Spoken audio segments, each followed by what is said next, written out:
ಮುಖ್ಯಮಂತ್ರಿ ಸಿದ್ದರಾಮಯ್ಯ ಅವರ ಪುತ್ರ ಯತೀಂದ್ರ ಸಿದ್ದರಾಮಯ್ಯ ಕೊಟ್ಟಂತ ಹೇಳಿಕೆ ದೊಡ್ಡ ಮಟ್ಟದ ಚರ್ಚೆಗೆ ಕಾರಣವಾಗಿತ್ತು. ಪರವಿರೋಧ ಚರ್ಚೆ ಕಾಂಗ್ರೆಸ್ ಪಕ್ಷದಲ್ಲೇ ಹುಟ್ಟುಹಾಕಿತ್ತು. ಯತೀಂದ್ರ ಉತ್ತರಾಧಿಕಾರಿ ಹೇಳಿಕೆಗೆ ಈಗ ಮುಖ್ಯಮಂತ್ರಿ ಸಿದ್ದರಾಮಯ್ಯ ಸ್ಪಷ್ಟನೆಯನ್ನ ಕೊಟ್ಟಿದ್ದಾರೆ. ಹೇಳಿಕೆ ಬಗ್ಗೆ ನಾನು ಯತೀಂದ್ರ ಅವರನ್ನ ಕೇಳಿದೆ, ಸೈದ್ಧಾಂತಿಕವಾಗಿ ಮಾತನಾಡಿದ್ದಾನೆ ಅಂತ ಹೇಳಿದ್ದಾರೆ ಮುಖ್ಯಮಂತ್ರಿಗಳು. ಇಂಥವರೇ ಸಿಎಂ ಆಗಬೇಕು ಅಂತ ಯತೀಂದ್ರ ಎಲ್ಲೂ ಕೂಡ ಹೇಳಿಲ್ಲ. ಅದು ಯತೀಂದ್ರ ಹೇಳಿದ ಹೇಳಿಕೆ ತಿರುಚಲಾಗಿದೆ, ನಿಮ್ಮಂಥವರು ಕೇಳಿರಬಹುದು, ಅದಕ್ಕೆ ಹೇಳಿದ್ದಾನೆ.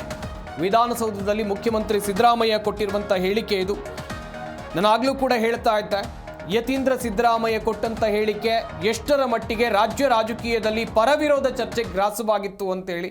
ಒಂದು ಕಡೆಯಲ್ಲಿ ನವೆಂಬರ್ ಕ್ರಾಂತಿ, ಇನ್ನೊಂದು ಕಡೆಯಲ್ಲಿ ಪವರ್ ಶೇರಿಂಗ್, ಹೀಗೆ ಅಧಿಕಾರ ಹಂಚಿಕೆ ವಿಚಾರ ಚರ್ಚೆಯಲ್ಲಿರುವಂಥ ಸಂದರ್ಭದಲ್ಲೇ ಮುಖ್ಯಮಂತ್ರಿಗಳ ಪುತ್ರ ಯತೀಂದ್ರ ಸಿದ್ದರಾಮಯ್ಯ ಅವರು ಕೊಟ್ಟಂತ ಹೇಳಿಕೆ, ಮುಖ್ಯಮಂತ್ರಿ ಸಿದ್ದರಾಮಯ್ಯ ಅವರ ಉತ್ತರಾಧಿಕಾರಿಯಾಗಿ ಸತೀಶ್ ಜಾರಕಿಹೊಳಿ ಅವರಿದ್ದಾರೆ, ಅವರು ಅಹಿಂದ ನಾಯಕ ಎನ್ನುವುದಾಗಿ ಹೇಳಿದ್ರು. ಇದು ದೊಡ್ಡ ಮಟ್ಟದಲ್ಲಿ ಚರ್ಚೆಯನ್ನು ಹುಟ್ಟುಹಾಕಿತ್ತು. ಇದಕ್ಕೆ ಕ್ಲಾರಿಟಿ ಕೊಡುವಂತ ಕೆಲಸವನ್ನ ಮುಖ್ಯಮಂತ್ರಿಗಳು ಮಾಡಿದ್ದಾರೆ. ಯತೀಂದ್ರನ ತಿರುಚಿ ಮಾಡಿದ್ರೆ ಏನಂತ ಹೇಳಿ ನಾನು ಕೇಳಿದೆ, ಸೈದ್ಧಾಂತಿಕವಾಗಿ ಮಾತಾಡಿದ್ದೀನಿ ಅಂತ ಹೇಳ್ದ.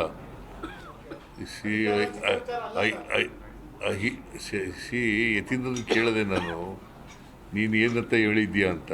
ಅದು ಹೇಳಿದಾಗ ಯತೀಂದ್ರ ಹೇಳಿದ್ದು ಸೈದ್ಧಾಂತಿಕವಾಗಿ ಮಾತಾಡಿದ್ದೀನಿ, ಇಂಥವರೇ ಮುಂದೆ ಮುಖ್ಯಮಂತ್ರಿ ಆಗಬೇಕು ಅಂತ ಹೇಳಿಲ್ಲ ಅಂತ ಹೇಳಿದ. ಯತೀಂದ್ರನ ತಿರುಚಿ ಮಾಡಿದ್ರೆ ಏನಂತ ಹೇಳಿ ನಾನು ಕೇಳಿದೆ, ಸೈದ್ಧಾಂತಿಕವಾಗಿ ಮಾತಾಡಿದ್ದೀನಿ ಅಂತ ಹೇಳ್ದ.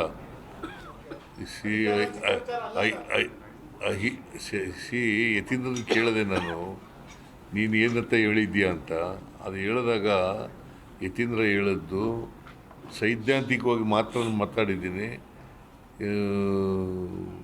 ಇಂಥವರೇ ಮುಂದೆ ಮುಖ್ಯಮಂತ್ರಿ ಆಗಬೇಕು ಅಂತ ಹೇಳಿಲ್ಲ ಅಂತ ಹೇಳಿದ.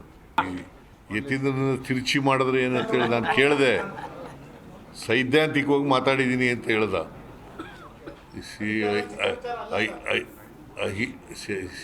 ಯತೀಂದ್ರ ಈ ಬಗ್ಗೆ ಇನ್ನಷ್ಟು ಮಾಹಿತಿಯನ್ನು ಕೊಡ್ತಾರೆ ನಮ್ಮ ಪ್ರತಿನಿಧಿ ರಾಚಪ್ಪ ಸುತ್ತೂರು, ದೂರವಾಣಿ ಸಂಪರ್ಕದಲ್ಲಿ ಜಾಯ್ನ್ ಆಗ್ತಾ ಇದ್ದಾರೆ. ರಾಚಪ್ಪ, ಯತೀಂದ್ರ ಸಿದ್ದರಾಮಯ್ಯ ಅವರ ಹೇಳಿಕೆ ರಾಜ್ಯ ರಾಜಕೀಯದಲ್ಲಿ ದೊಡ್ಡ ಮಟ್ಟದ ಚರ್ಚೆಗೆ ಕಾರಣವಾಗಿತ್ತು. ಈಗ ಮುಖ್ಯಮಂತ್ರಿಗಳೇ ಹೇಳ್ತಾ ಇದ್ದಾರೆ ಇದು ಸೈದ್ಧಾಂತಿಕ ಹೇಳಿಕೆ ಎನ್ನುವುದಾಗಿ. ಇಲ್ಲಿ ಮುಖ್ಯಮಂತ್ರಿಗಳು ಒಂದು ಅಂಶವನ್ನ ಉಲ್ಲೇಖ ಮಾಡಿದ್ರು, ಹೇಳಿಕೆಯನ್ನ ತಿರುಚಲಾಗಿದೆ ಅಂತ. ಯಾವ ಅರ್ಥದಲ್ಲಿ ಹೇಳಿಕೆಯನ್ನು ಹಾಗಾದ್ರೆ ತಿರುಚಲಾಗಿದೆ ಅಂತೇಳಿ? ಸಂಪತ್, ಇದು ಸಿದ್ದರಾಮಯ್ಯನವರು ಮುಖ ಉಳಿಸ್ಕೊಳ್ಳಿಕ್ಕೆ ಮತ್ತು ಮಗನ ರಕ್ಷಣೆ ಮಾಡ್ಲಿಕ್ಕೆ ಕೊಟ್ಟಂತ ಹೇಳಿಕೆ ಅಂತ ತಪ್ಪಾಗೋದಿಲ್ಲ. ಯಾಕಂದ್ರೆ ಪ್ರಶ್ನೆಯನ್ನ ನಾನೇ ಸ್ವತಃ ಮುಖ್ಯಮಂತ್ರಿಗೆ ಅದನ್ನ ಪ್ರಶ್ನೆಯನ್ನ ಕೇಳೋ ಸಂದರ್ಭದಲ್ಲಿ ಅವರು ಇನ್ನಂತವ್ರು ಯಾರು ಅಲ್ಲಿ ಸಭೆಯಲ್ಲಿ ಯಾರೋ ಏನೋ ಕೇಳಿದಾರೆ ಅದಕ್ಕೆ ಒಂದು ಪ್ರತಿಕ್ರಿಯಿಸಿದ್ದಾರೆ ಅನ್ನೋ ರೀತಿ ಹೇಳುವ ಮೂಲಕ ಮಗನ ಒಂದು ಮಾತನ್ನ ಸಮರ್ಥಿಸ್ಕೋಬೇಕು. ಮತ್ತು ಅದೇ ರೀತಿ ಈ ಒಂದು ಪ್ರಕರಣ ಯಾವುದು ಮುಖ್ಯಮಂತ್ರಿ ಉತ್ತರಾಧಿಕಾರಿ ಪ್ರಕರಣಕ್ಕೆ ಏನು ತಿರುವು ಸಿಕ್ಕಿದೆ ಅಥವಾ ಆ ಒಂದು ವಿಚಾರ ಚರ್ಚೆ ಆಗ್ತಾ ಇದೆ, ನವೆಂಬರ್ ಕ್ರಾಂತಿಗೆ ಇದು ಯತೀಂದ್ರ ಸಿದ್ದರಾಮಯ್ಯ ಕೊಟ್ಟಂತ ಕಿಡಿ ಅಂತ ಏನು ಬಂಧಿಸಲಾಗ್ತಾ ಇದೆ, ಅದನ್ನ ಮುಖ್ಯಮಂತ್ರಿಗಳು ಮಾಧ್ಯಮಗಳ ತಿರುಚಿದ್ದಾರೆ. ಇದು ಕೇವಲ ಸೈದ್ಧಾಂತಿಕವಾಗಿ ಮತ್ತು ಅಹಿಂದ ವರ್ಗಗಳ ವಿಚಾರ ಸಂಬಂಧಪಟ್ಟಂತೆ ಯತೀಂದ್ರ ಸಿದ್ದರಾಮಯ್ಯ ಈ ಒಂದು ಹೇಳಿಕೆಯನ್ನು ಕೊಟ್ಟಿದ್ದಾರೆ. ಈ ಒಂದು ಹೇಳಿಕೆ ಆದ ನಂತರ ನಾನೇ ಸ್ವತಃ ಅವರನ್ನು ಕರೆದು ವಿಚಾರಿಸಿದಾಗ ಅವರು ಇಂತಹ ಹೇಳಿಕೆಯನ್ನು ಕೊಟ್ಟಿದ್ದಾರೆ. ಹಾಗಾಗಿ ಇದರಲ್ಲಿ ಯಾವುದು ಸತ್ಯಾಂಶವಿಲ್ಲ, ಯಾವ ನಾಯಕತ್ವ ಬದಲಾವಣೆಯಾಗಿ ಬೇರೆ ಯಾವುದೇ ವಿಚಾರಗಳು ಪ್ರಸ್ತಾಪ ಇಲ್ಲ ಅಂತ ಹೇಳುವ ಮೂಲಕ ಮಗನನ್ನ ರಕ್ಷಣೆ ಮಾಡುವಂತದ್ದು ಮತ್ತು ವಿಚಾರವನ್ನ ತಿರುಚಲಾಗಿದೆ ಅಂತ ಹೇಳಿಕೆ ಕೊಡುವ ಮೂಲಕ ಇಶ್ಯೂನ ಡೈವರ್ಟ್ ಮಾಡುವಂತ ಒಂದು ಕೆಲಸವನ್ನ ಮಾಡ್ತಾ ಇದ್ದಾರೆ. ಇಲ್ಲಿ ಯತೀಂದ್ರ ಸಿದ್ದರಾಮಯ್ಯ ಕೊಟ್ಟಂತ ಹೇಳಿಕೆ ನಂತರ ಪಕ್ಷ ಮತ್ತು ಪಕ್ಷದಲ್ಲಿ ಆಂತರಿಕವಾಗಿ ಮತ್ತು ವಿಪಕ್ಷಗಳು ಸಹ ಸಾಕಷ್ಟು ಈ ಒಂದು ವಿಷಯವನ್ನ ಚರ್ಚೆ ಮಾಡ್ತಾ ಇದ್ದಾವೆ. ಏನು ಈಗ ಹಿಂದೆ ಸೆಪ್ಟೆಂಬರ್ ಕ್ರಾಂತಿ ಹೇಳ್ತಾ ಇದ್ರು, ನವೆಂಬರ್ ಕ್ರಾಂತಿ ಅಂತ ಹೇಳ್ತಾರೆ. ಈಗ ನವೆಂಬರ್ ಕ್ರಾಂತಿಗೆ ಅವರ ಮಗನೇ ಕ್ರಾಂತಿಯ ಕಿಡಿಯನ್ನ ವರ್ತಿಸಿದ್ದಾರೆ. ಹಾಗಾಗಿ ಡಿ.ಕೆ. ಶಿವಕುಮಾರ್ ಮತ್ತು ಸಿದ್ದರಾಮಯ್ಯ ನಡೆಸಿದಂತ ಈ ಒಂದು ಸಂಘರ್ಷ, ಅಧಿಕಾರ ಸಂಘರ್ಷ ಇತ್ತು. ಆ ಸಂಘರ್ಷಕ್ಕೆ ಮಗನೇ ಮುಂದಾಳತ್ವವನ್ನು ವಹಿಸ್ಕೊಂಡಿದ್ದಾನೆ. ಈ ಒಂದು ಕಿಡಿ ಇನ್ನೂ ಸಹ ಡಿ.ಕೆ. ಶಿವಕುಮಾರ್ಗೆ ಈ ಒಂದು ಕಿಡಿ ಸಿಕ್ಕಿರ್ಲಿಲ್ಲ. ಹಾಗಾಗಿ ಯತೀಂದ್ರ ಸಿದ್ದರಾಮಯ್ಯನವರು ಆ ಕಿಡಿಯನ್ನು ವರ್ತಿಸುವ ಮೂಲಕ ಈ ಒಂದು ಅಧಿಕಾರ ಹಂಚಿಕೆ ಹೋರಾಟ ಇತ್ತು, ಆ ಹೋರಾಟಕ್ಕೆ ಚಾಲನೆ ಸಿಕ್ಕಿದೆ.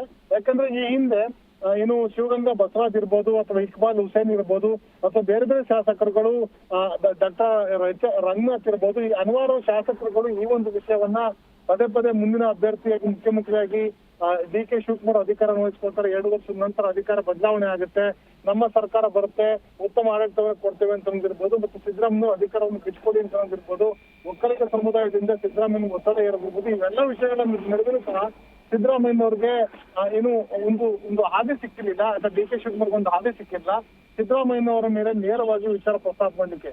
ಈಗ DK ಶಿವಕುಮಾರ್ ಪಕ್ಷದ ವರಿಷ್ಠನ ಮೇಲೂ ಸಹ ಸಾಕಷ್ಟು ಒತ್ತಡವನ್ನು ಹೇಳ್ತಾ ಇದ್ರೆ, ಇನ್ ಬಿಟ್ವೀನ್ ಇಲ್ಲಿ ನೇರವಾಗಿ ಯತೀಂದ್ರ ಸಿದ್ದರಾಮಯ್ಯನವರು ಈ ಒಂದು ವಿಷಯನ ಉಲ್ಲೇಖ ಮಾಡಿದ ಕಾರಣ ಏನು ಅಂತ ಅನ್ನೋದು ಈಗ ಮೂಲವಾಗಿ ಚರ್ಚಿತವಾದ ವಿಷಯ. ಹಾಗಾಗಿ ಎಲ್ಲೋ ಯಾವುದೋ ಒಂದು ವಿಷಯ ಈ ವಿಷಯ ಚರ್ಚೆ ನಡೀತಾ ಇತ್ತು.